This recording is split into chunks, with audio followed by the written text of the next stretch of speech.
Muy buenos días a todos. Invito a los valientes que quieran estar aquí adelante para poder verlos más de cerca. Los de atrás, si quieren venir adelante, para que les facilitemos a los niños cuando ellos entran.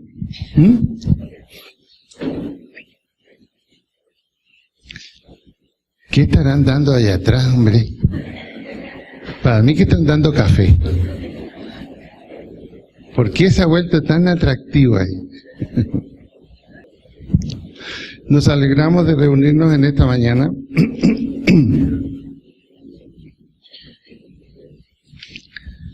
Y demos gracias a Dios de que el trabajo que se ha hecho en Chile ayudando a algunas iglesias ya está consolidado, ya hay una nueva iglesia que está funcionando, ya tiene su horario de culto, lo hacen el día sábado, en la mañana a las 10, es la hora en que la mayoría de la gente de ese lugar puede. Y ahí estuvimos con ellos. Y hay muchas posibilidades de seguir haciendo cosas, de trabajar con los colegios allá que están en serios problemas. Mencionaba Julián ahora, cuando estaba dirigiendo, que estamos en tiempos difíciles. Es cierto. La frase tiempos difíciles es muy apropiada hoy día.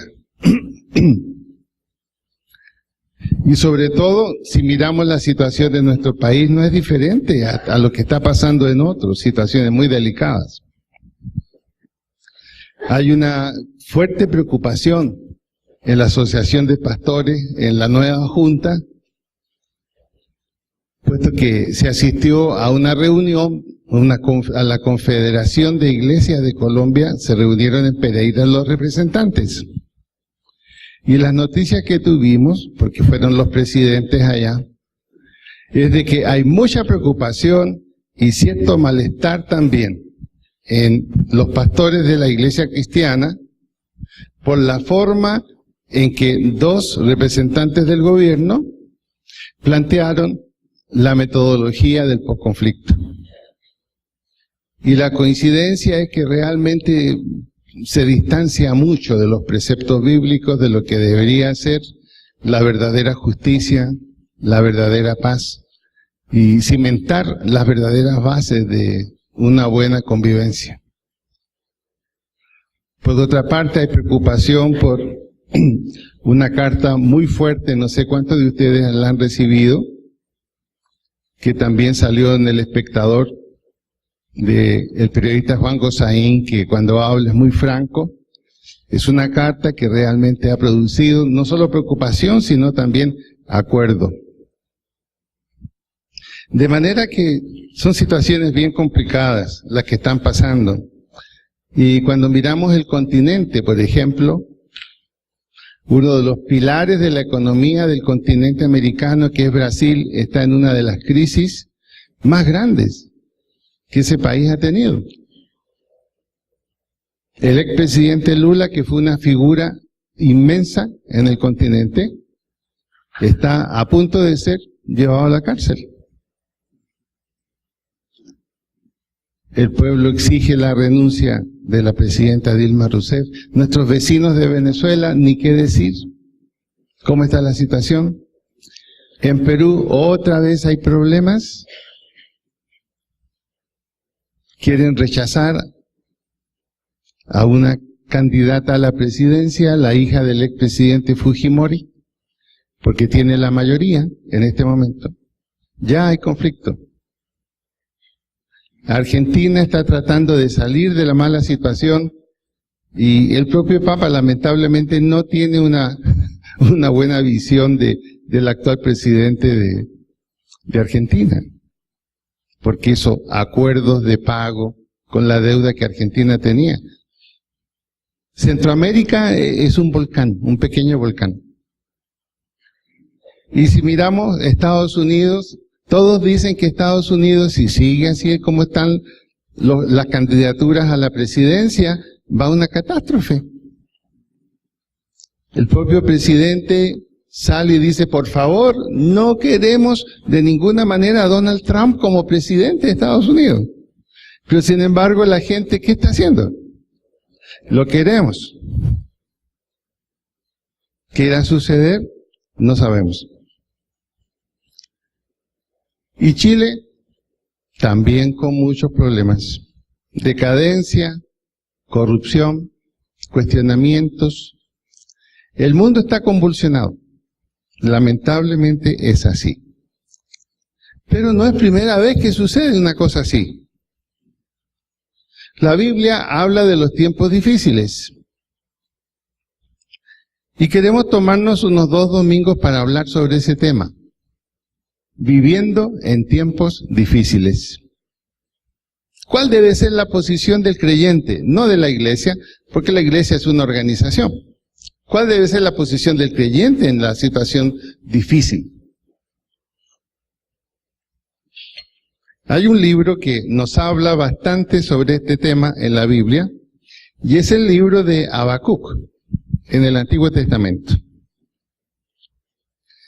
Y vamos a ir a Habacuc, y nos vamos a detener en el capítulo 1. Este es el mensaje que el profeta Habacuc recibió en una visión. ¿Hasta cuándo debo pedir ayuda, oh Señor? Pero tú no escuchas. Hay violencia por todas partes. Clamo, pero tú no vienes a salvar. ¿Tendré siempre que ver estas maldades? ¿Por qué debo mirar tanta miseria? Donde quiera que mire, veo destrucción y violencia. Estoy rodeado de gente que le encanta discutir y pelear. La ley se ha estancado. Y no hay justicia en los tribunales. Los perversos suman más que los justos, de manera que la justicia se ha corrompido. Esta es la visión del profeta, del hombre de Dios, frente a lo que está pasando, sobre todo en Judá. Israel eran 2 sectores, Judá y Jerusalén. Judá se ha corrompido absolutamente. Esto está sucediendo dentro del pueblo escogido. No son los paganos, es el pueblo escogido. ¿Consecuencia de qué? De la desobediencia a la ley que Dios estableció a través de Moisés. Se les insistió una y otra vez que no se contaminaran ni se mezclaran con los paganos. Sin embargo, el judío se casaba con no judíos, se casaba con paganos. Y la moral del pueblo lentamente comienza a corromperse. Y el profeta dice, bueno Dios, ¿por qué no intervienes? El profeta está mirando lo que dice la ley en Deuteronomio, que toda violación de la ley está sometida a juicio. Y él dice, bueno, ¿y dónde está el juicio? ¿Por qué Dios no mete la mano en esto si la ley dice tan claro que estas violaciones merecen castigo? Y aparentemente Dios está indiferente a esta situación. Aparentemente. No hay respuesta. No hay ninguna contestación. En segundo lugar, dice, este es el mensaje que el profeta Habacuc recibió en una visión. ¿Qué es una visión? Es un mensaje especial que Dios da a un hombre en una situación determinada. ¿Cómo ese mensaje llega a la mente, al corazón de este hombre para que la pueda comunicar? Aquello que Dios muestra de forma sobrenatural al espíritu, a través con los ojos corporales. Por ejemplo, el caso de Moisés y la zarza ardiendo. ¿Qué vio Moisés? A lo lejos una zarza que ardía y que en ningún momento se apagaba. Y atraído por la visión que sus ojos corporales le permitieron ver, se acerca y es allí donde Dios comienza a hablarle y tiene ese largo diálogo con él. A veces las visiones de Dios pueden llegar de esa manera. Ver algo a través de los ojos corporales que es sobrenatural y que está sucediendo y que Dios está diciendo algo a través de esa situación. También Dios puede usar la imaginación para comunicar una visión. Es el caso de Ezequiel. Ezequiel, todo el capítulo 1, nos muestra una visión fantástica que Ezequiel tiene acerca de lo que es la gloria de Dios.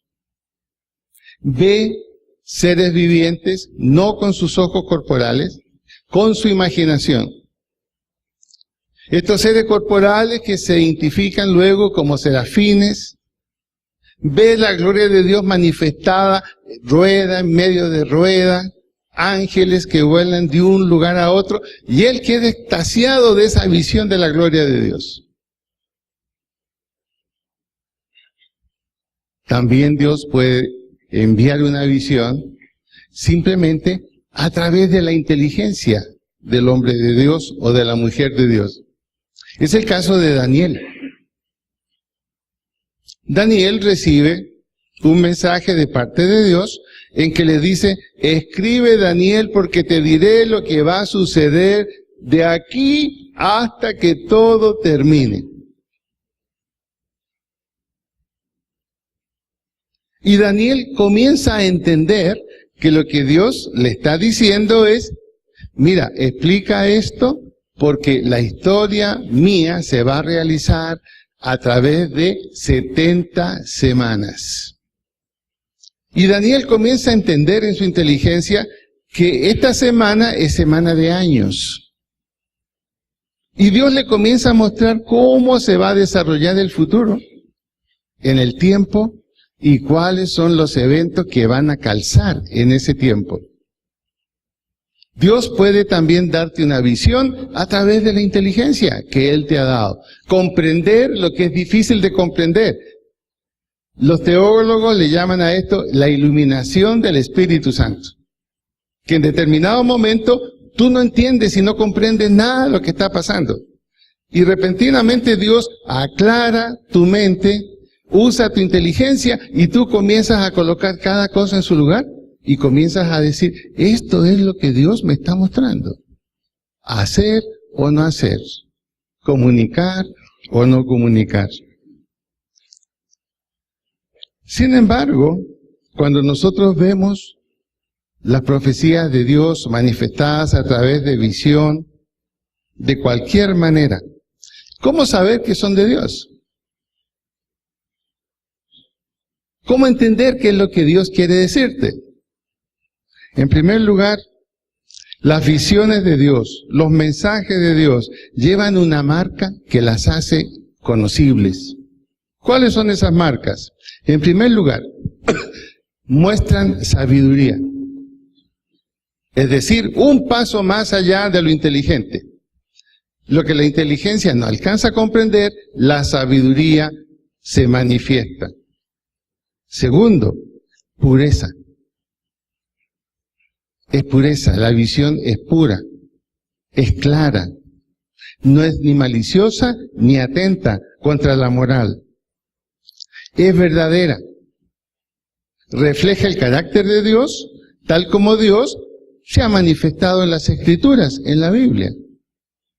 Por eso que toda profecía, toda visión coincide con el carácter de Dios manifestado en la Biblia. ¿Y cuál es el carácter de Dios? Es verdadero, es justo y es misericordioso. Tres cosas: es verdadero, es justo y es misericordioso. ¿En qué sentido es justo? En que Él da a cada cual lo que corresponde. Por eso, por ejemplo, ¿cuál sería una visión falsa? El Señor me ha mostrado que hoy todos los que den un cheque por 2 millones de pesos serán bendecidos en forma muy especial.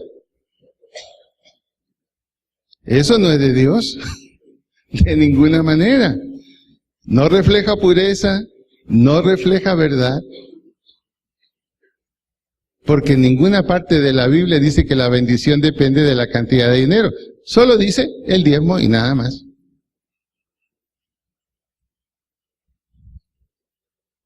Y esta es la visión entonces que está recibiendo el profeta Habacuc. Está viendo lo que sucede, no entiende lo que sucede.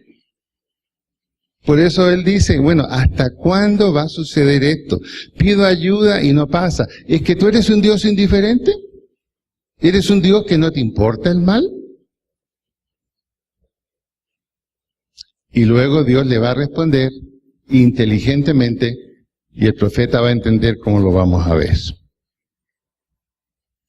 Generalmente la visión o la profecía recibida por un hombre de Dios tiene un alto contenido moral, invita a la reflexión a quienes la escuchan, invita a la evaluación a quienes la escuchan, y es didáctica. ¿Por qué?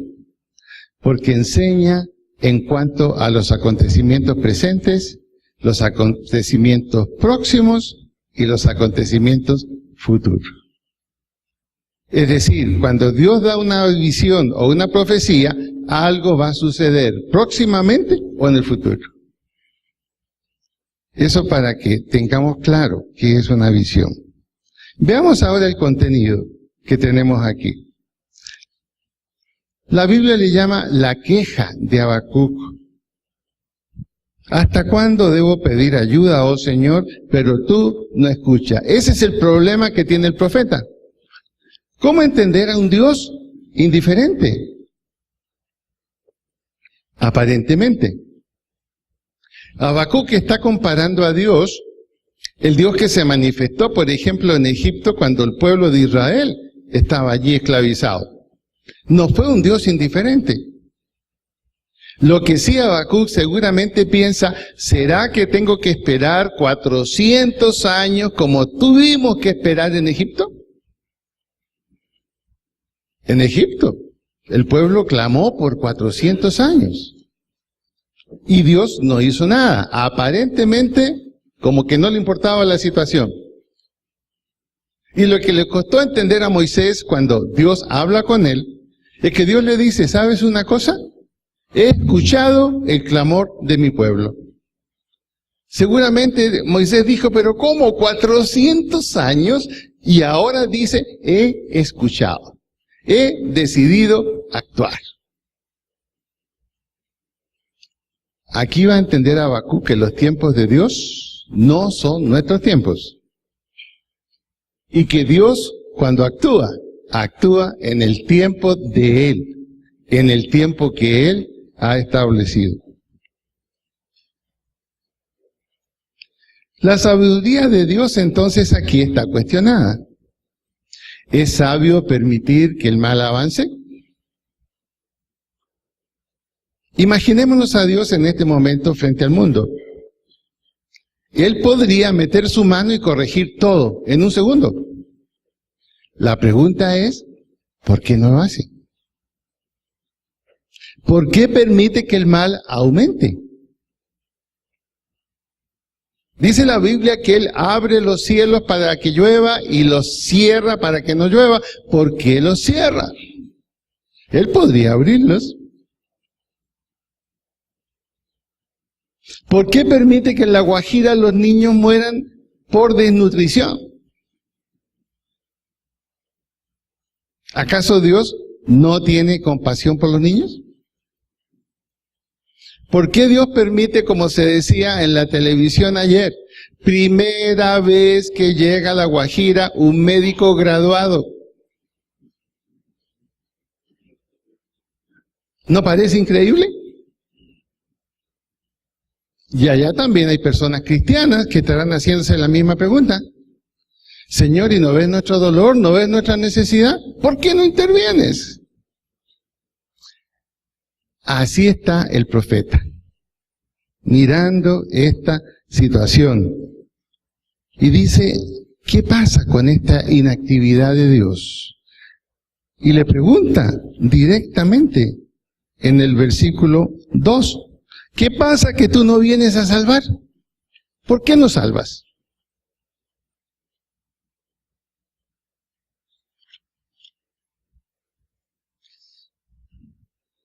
Él lo que está pensando, hay un castigo que se necesita. Hay un castigo que es merecido. Y hay un castigo que se debe aplicar. Los salmistas también vivieron situaciones parecidas a estas. Por ejemplo, en el Salmo 13, versículo 1 y 2, vemos el reclamo del rey David, el reclamo de David. Y él dice, oh Señor, ¿hasta cuándo te olvidarás de mí? ¿Será para siempre? ¿Hasta cuándo mirarás hacia otro lado? Y ese es el verdadero sentido hebreo de lo que está diciendo aquí, como que Dios mirara para otro lado. Es muy humano cuando vemos que alguien no interviene, está mirando para otro lado. Y así está pensando David. ¿Hasta cuándo miras a ese otro lado? ¿Hasta cuándo tendré que luchar con angustia en mi alma, con tristeza en mi corazón día tras día? ¿Hasta cuándo mi enemigo seguirá dominándome? Vuélvete hacia mí y contéstame, oh Señor mi Dios, devuélvele el brillo a mis ojos o moriré. Así se sentía el profeta Habacuc. Y yo pregunto, ¿no nos sentimos así nosotros también? ¿No se siente usted así? ¿O de pronto usted también como que mira para otro lado?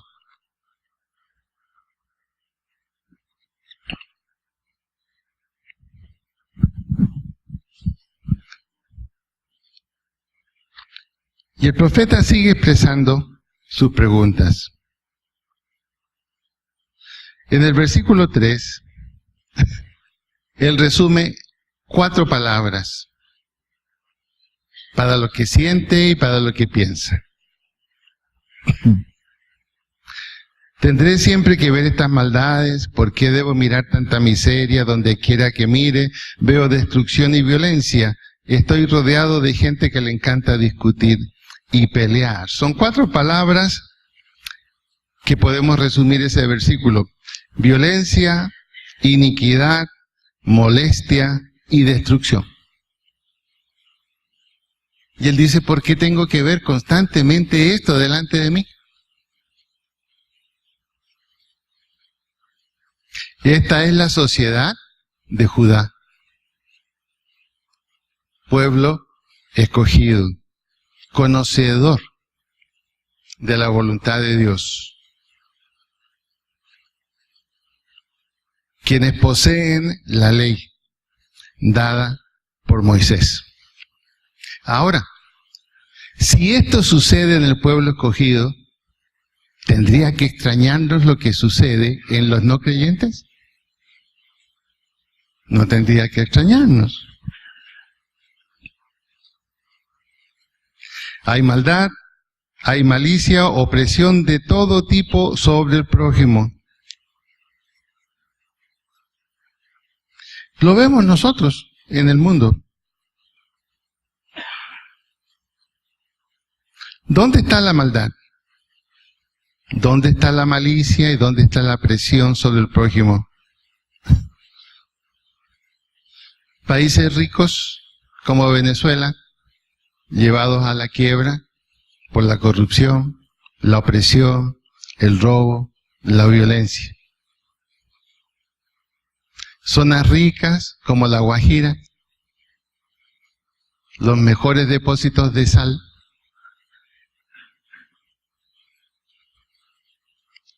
Han recibido en regalías miles de millones de pesos. Deberían estar mejor que Cali todavía.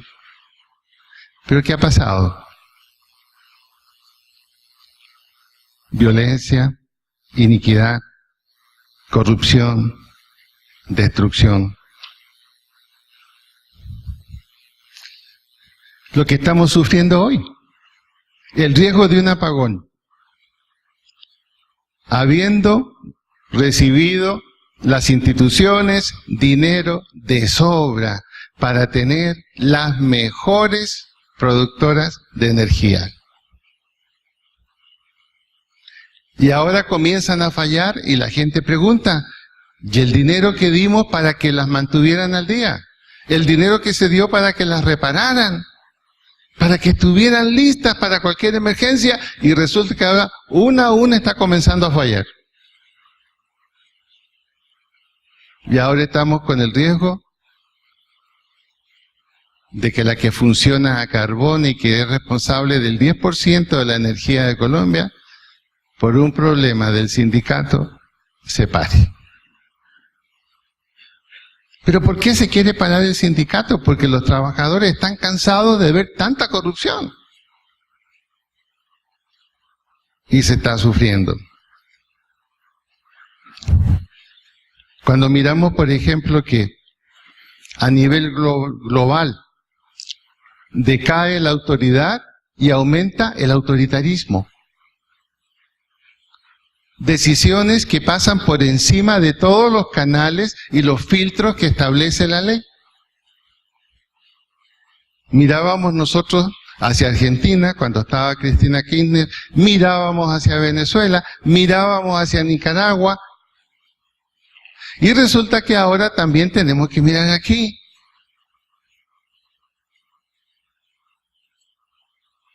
Gran sorpresa causó en Chile palabras del presidente Santos. Gran sorpresa causó allá. Cuando él en la televisión hablando sobre lo que gastaba más de la cuenta de la luz, y él dijo, demasiado emocionado, tendrán que pagar el doble.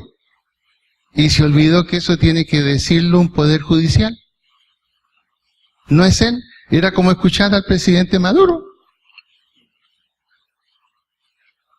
Sorprendidos en Chile de escuchar eso. He dado órdenes a la Fiscalía para que haga esto. ¿Qué o cómo va a dar órdenes a la Fiscalía el Ejecutivo al Poder Judicial? Autoritarismo. Y si nosotros miramos hacia un lado, no nos damos cuenta de esto. Lo mismo sucede en Chile.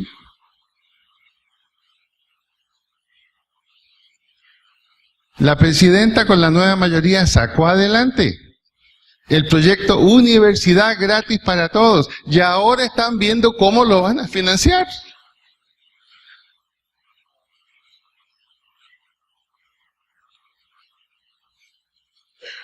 Autoritarismo.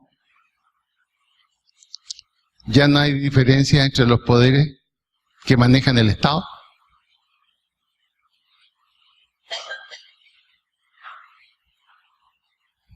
Esa es la situación difícil en que estamos. Y créanme, hermanos, muchos de nosotros no hemos tomado conciencia de esto y creemos que es una situación que fácilmente va a pasar. Y no es así. Europa está colgando en un hilo. Están pendientes de que ojalá Inglaterra no tome la decisión de retirarse de la Comunidad Europea. Y lo van a hacer.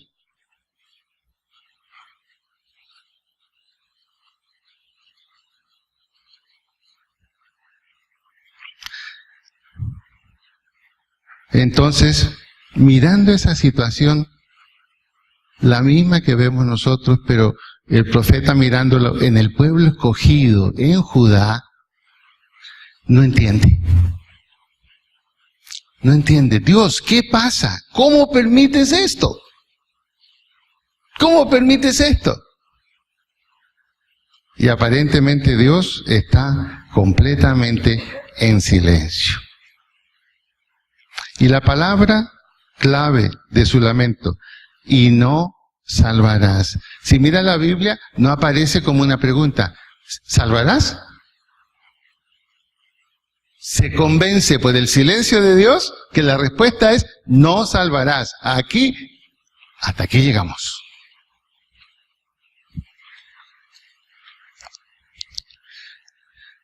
En el versículo 4 habla de la ley. Dice, la ley se ha estancado y no hay justicia en los tribunales. Los perversos suman más que los justos, de manera que la justicia se ha corrompido. La palabra en el original significa: la ley está congelada, anestesiada. Esa es la palabra. Congelada, anestesiada. ¿Se vuelve ineficaz? No porque sea una ley que no está correctamente establecida, no. Se vuelve ineficaz por la corrupción de quienes tienen que aplicarla. Entonces, Habacuc dice, ¿qué sacamos con tener la ley de Moisés? ¿Qué sacamos con tener la voz de Dios en los 10 mandamientos? No sacamos nada porque eso está congelado, está debilitado, está estancado, porque quienes tienen que aplicarla correctamente hacen todo lo contrario. Los rabinos entonces están corrompidos, los rabinos judíos están corrompidos. Entonces, está diciendo Habacuc, si el poder ejecutivo, el rey, anda mal, si el poder legislativo, los rabinos que han establecido la ley y se preocupan que la ley se mantenga, también no hacen nada. Si el poder judicial está quieto, entonces, ¿quién podrá defendernos? Faltó que dijera Habacuc. A ver si aparecía el Chapulín Colorado a hacer algo. Y él dice, definitivamente no salvarás. Pero ¿qué deseaba Habacuc? ¿Deseaba el castigo de Judá? No. Lo que deseaba Habacuc, el corazón del profeta, lo que deseaba, Dios envía un avivamiento, Dios toca el corazón del pueblo, Dios, que ellos vuelvan los ojos hacia ti. Eso es lo que está clamando el profeta. ¿Por qué Dios no lanza un avivamiento? Una renovación espiritual. Que el pueblo de Judá vuelva sus ojos a Dios. Lo que no sabe Habacuc, y lo va a entender con la respuesta de Dios, en que el pueblo de Judá no necesitaba un avivamiento porque no iba a ser la respuesta. Iba a necesitar algo muy diferente. Y uno puede pensar que de pronto Dios, viendo la humildad del corazón del profeta, como que Dios está pensando, bueno, ¿y cómo le digo lo que voy a hacer? ¿Cómo le digo? Porque es tan terrible lo que yo voy a hacer que veo que el corazón de Él es más misericordioso que el mío en cierto sentido. Fue lo mismo que le pasó a Moisés. Cuando ya habían salido de Egipto, cuando ya estaban por entrar a la tierra prometida y comenzaron los problemas en el pueblo de Israel, Dios le dijo a Moisés, mira, yo a este pueblo lo voy a acabar, ya me tiene cansado. Y Moisés le dice, pero Señor, ¿vas a hacer tú algo así?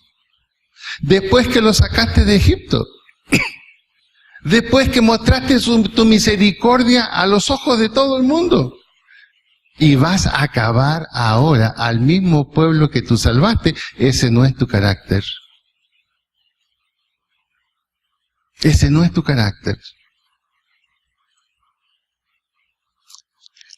Es tremendo pensar de que Dios a veces busca cómo decirnos lo que va a hacer, porque va más allá de nuestras expectativas. Y podemos llegar a pensar que Dios no es un Dios de amor. Porque va a venir un castigo tremendo sobre el pueblo de Judá. Y noten esto. El castigo que va a venir, el juicio que va a venir, no va a tocar solamente a Judá. Va a tocar también a Jerusalén. Los que de alguna manera menos tenían que ver con el asunto, pero eran parte también del pueblo. Cuando miramos los versículos del 5 al 11, nos encontramos con la respuesta de Dios.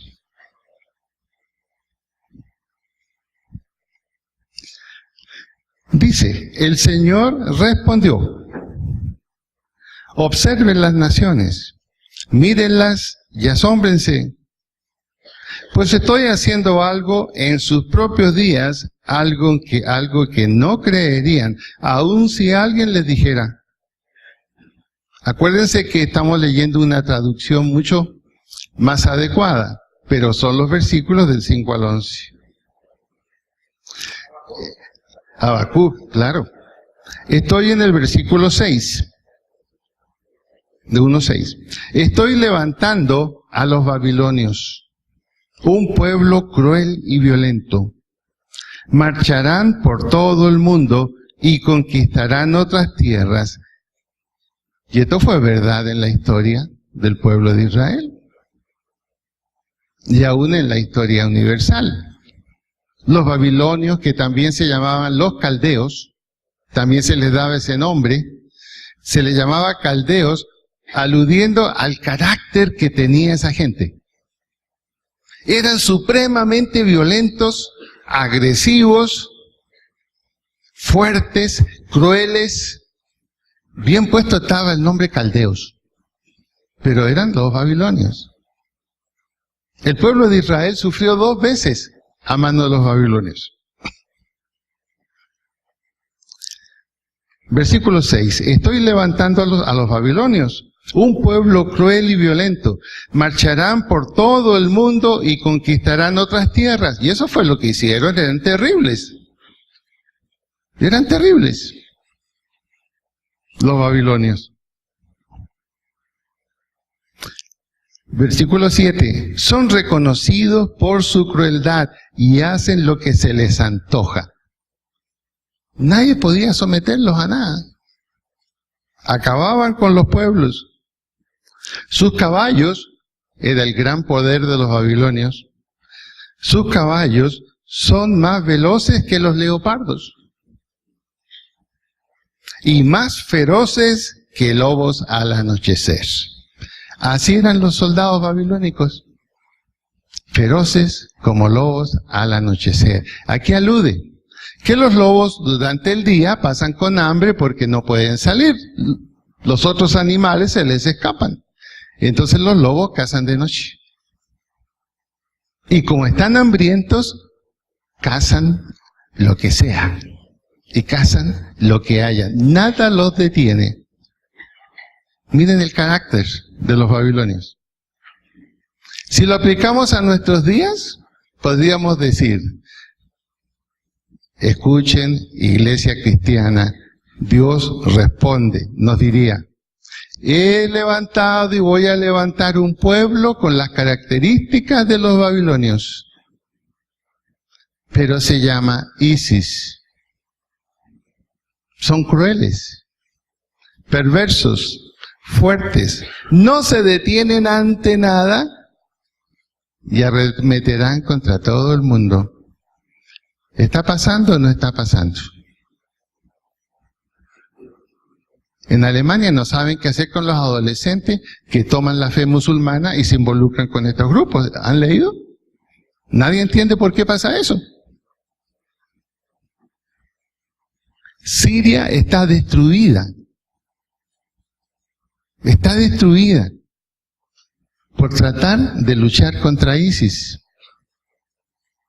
Los musulmanes más radicales. Ahora, ¿a quién le teme hoy el mundo en términos de conflicto armado? A un pueblo que es grande, que está extendido por todo el mundo, está en todos los países. En algunos países estuvo dormido, quieto, y está comenzando a levantarse. La amenaza musulmana radical. Hasta ahora, nadie se había dedicado a degollar prisioneros, que fueron los primeros en hacerlo. Y filmando un pueblo perverso y cruel. Y lo malo que muchos de nosotros, los creyentes, seguimos mirando para el lado. Seguimos creyendo que esto va a pasar. No. El mundo ha tenido tantas situaciones parecidas a esta que seguramente el mundo la va a superar. Pero ocurre que el cáncer está en los líderes de este mundo. Lamentablemente.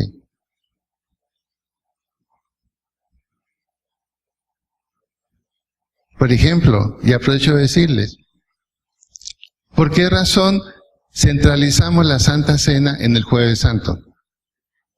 Porque este año comenzamos con una nueva visión, con una nueva tónica, de realmente buscar el rostro de Dios. Por eso tanto énfasis ahora en una buena alabanza.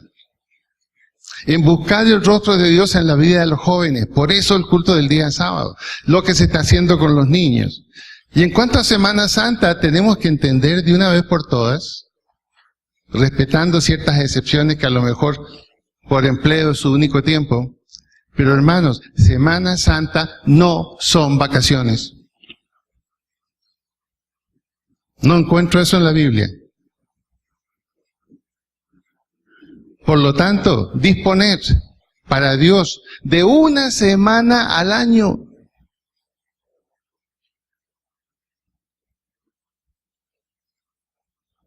Y estar en la presencia de Él, recordando lo que ha hecho. Es algo que en tiempos difíciles debemos hacer. Pero aún nosotros, siendo cristianos, todo el año tenemos vacaciones, todo el año. Opciones de salir. Pero esta semana Dios nos dice, quiero que estés conmigo. Quiero que recuerdes lo que yo he hecho. Por eso no se hizo Santa Cena en el primer sábado de este mes, para centralizarnos aquí. Es un tiempo de clamor, de preguntas como la de Habacuc, y entender lo que Dios quiere hacer y va a hacer y está comenzando a hacer. Y tenemos que tocar lo que más conocemos.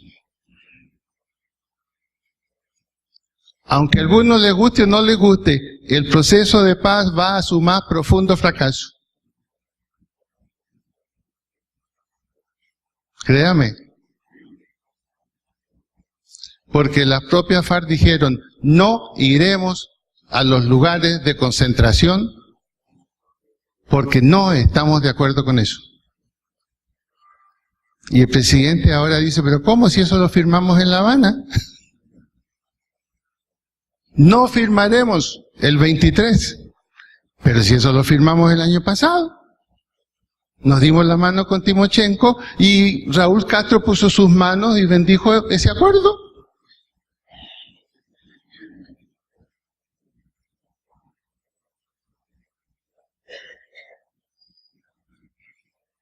Y el Congreso ahora diciendo hicimos el ridículo. Nos gastamos una semana para sacar esa ley y ahora no sirve.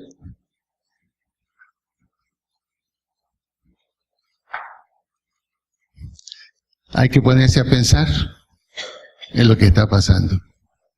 Hay que ponerse a pensar en lo que está pasando. Son tiempos difíciles, donde Dios está comenzando a mostrar qué es lo que va a hacer. No es traer prosperidad. No. Es juicio y viene sobre todo a los líderes que van a quedar en vergüenza delante de Dios por plantear cosas con las cuales Dios no estuvo de acuerdo porque se sobrepasaron los parámetros que la Biblia dice. La justicia es justicia. Y es lo que le va a pasar ahora al pueblo de Judá y al pueblo de Jerusalén.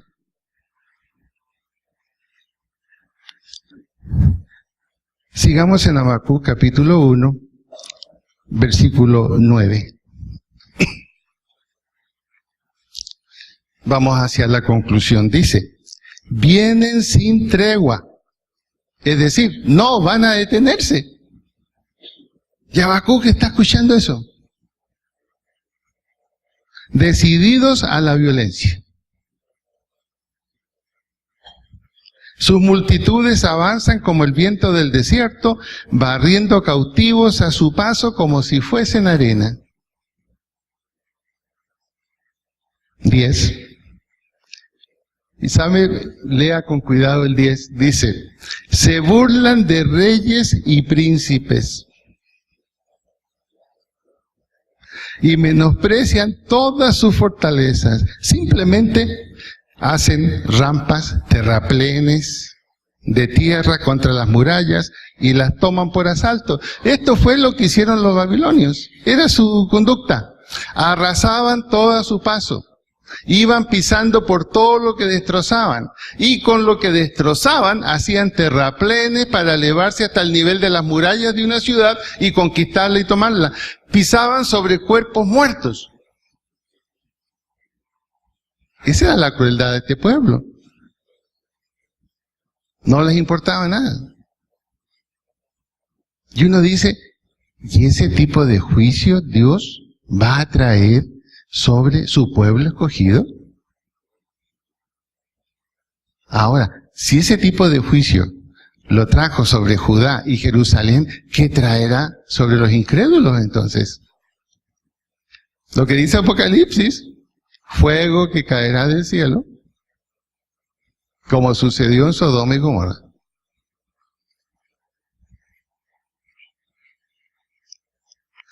Arrasan como el viento y desaparecen, pero son profundamente culpables porque hicieron de su propia fuerza un Dios.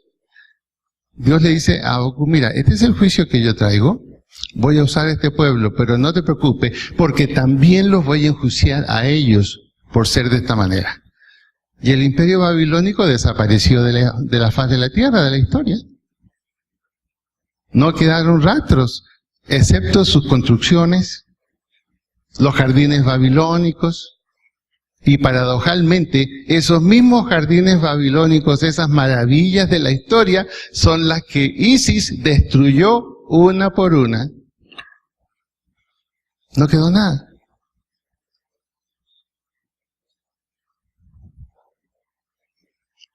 Ahora póngase en el lugar de Habacuc. Ha escuchado la voz de Dios que va a hacer esto. ¿Qué pensará ahora el profeta?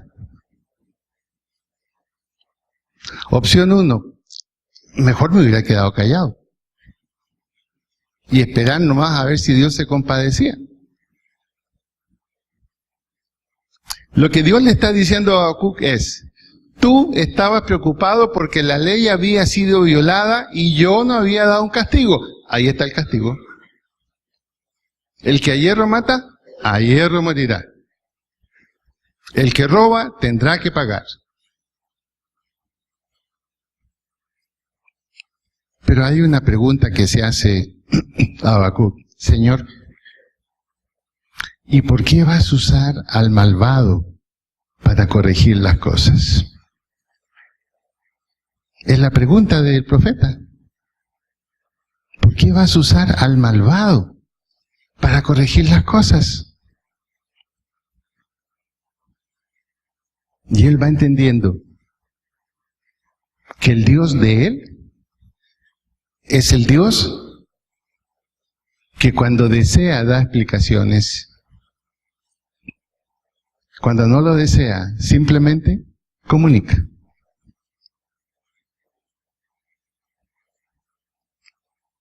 Y Dios le dice a Habacuc, pero no te preocupes. Va a quedar una parte. No todos van a sufrir este castigo. Algunos van a oír la voz de un profeta nuevo que vendrá más adelante, Jeremías, que fue el profeta antes del exilio, antes que vinieran los babilónicos, y que le aconsejó al rey, no luche porque va a morir. Usted no va a poder ganar, va a perder todo. Entréguese. Y Jeremías fue el profeta que no era simpático, ¿se acuerdan?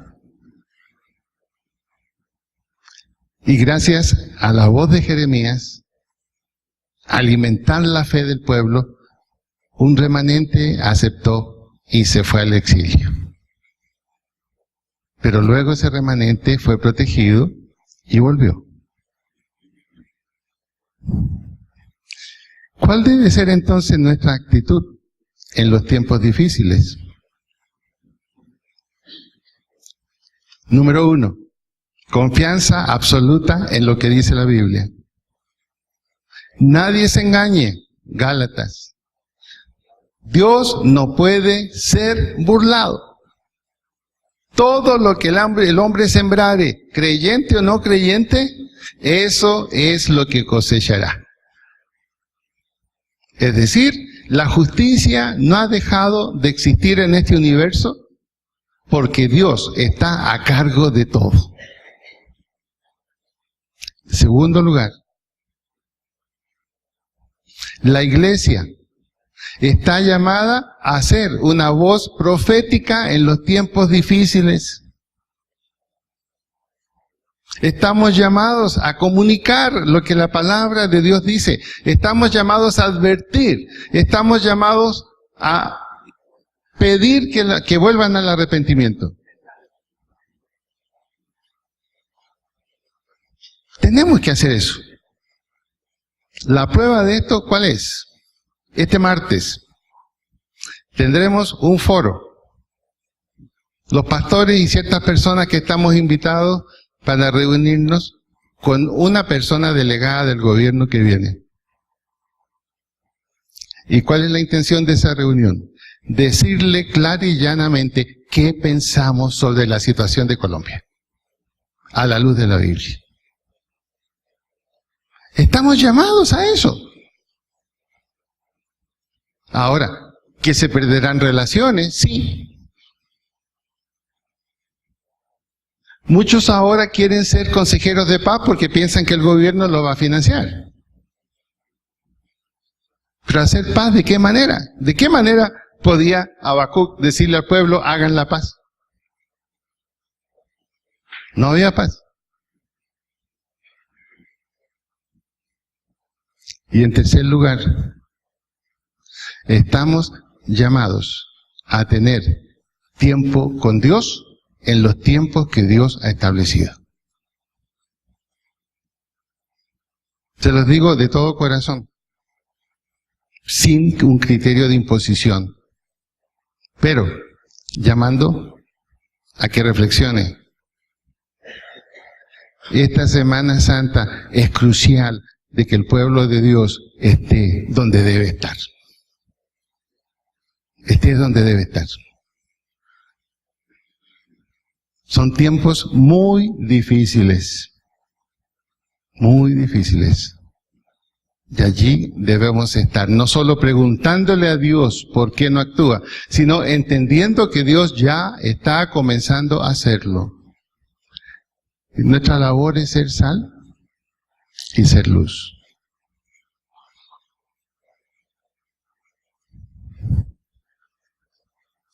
El próximo domingo continuaremos con la segunda parte de los tiempos difíciles. Pero el Señor nos está hablando, note esto, nos habló primero del cielo. Ahora nos está hablando de qué pasa en la tierra. Ahora hemos visto cuál es nuestro lugar, especialmente en esta Semana Santa de este año 2016. Dígale al que está al lado, pregúntele, ¿dónde vas a estar esta semana?